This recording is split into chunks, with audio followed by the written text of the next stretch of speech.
Good morning বন্ধুরা, সুস্মিতার ব্লগে আজকে আপনাদের স্বাগত। আজকে একটা বিশেষ দিন। আজকে আমার বিশেষ কি বলবো, ভালোবাসার দুজন মানুষ আসতে চলেছে আমাদের বাড়িতে। তো তাদের জন্য এই প্রস্তুতি, অনেক রান্নাই করব, বুঝতেই পেরে গেছেন কি করতে চলেছি। তো ইলিশ মাছ, হ্যাঁ, এটা আমার জামাইয়ের জন্য, ওকে। আর এটা হচ্ছে সর্ষে বাটা আর নারকেল কোড়া, আর এটা হচ্ছে কুমড়ো পাতা। তাহলে বুঝতেই পারছেন, কুমড়ো পাতাতে ভাপে ইলিশ মাছ, নারকেল কোড়া, সর্ষে বাটা দিয়ে। প্রথমে আমি কি করব, একটু এখানে নারকেল কোড়া আর সর্ষে বাটা রয়েছে, তার মধ্যে একটু বেশি করে সর্ষের তেল দিয়ে দেবো, আর দেবো একটু হলুদ, আর স্বাদ মতো নুন। নুন যদিও আমি মাছে নুনটা মিলিয়ে রেখেছি একটু, যাতে ভালোভাবে ঢোকে নুনটা। এবারে এটাকে ভালো করে হাত দিয়ে মাখবো।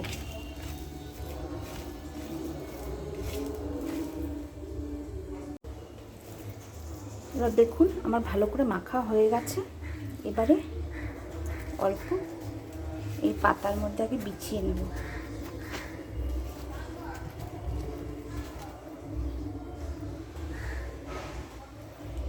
মাছটা রাখলাম,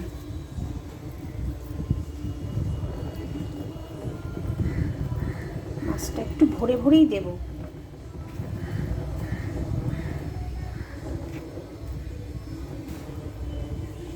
আর মাঝখানে একটা কাঁচা লঙ্কা দেব, মাঝখানে একটা কাঁচা লঙ্কা দিলাম। এবার পাতাটাকে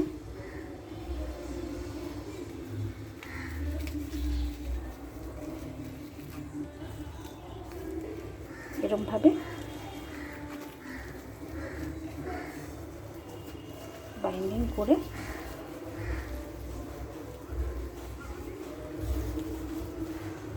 এভাবে আমি একে একে সব কটা মাছই এরমভাবে বাইন্ডিং করব।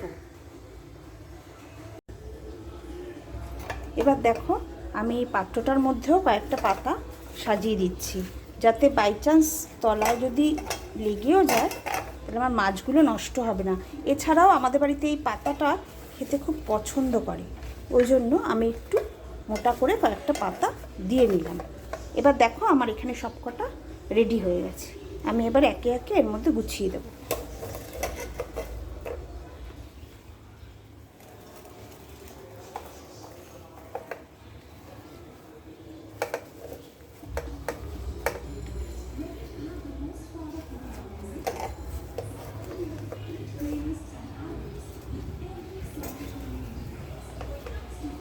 আরও অনেক রান্না করব, তোমাদেরকে আস্তে আস্তে আমি দেখাবো।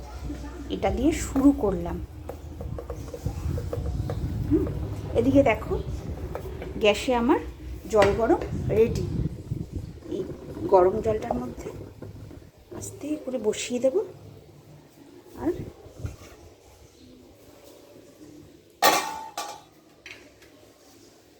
আরও দুটো কাঁচা লঙ্কা এর মধ্যে আমি ভাপে দিয়ে দিলাম। এবার কি করব, ঢাকা দিয়ে দেব। এবার আস্তে আস্তে হতে থাক।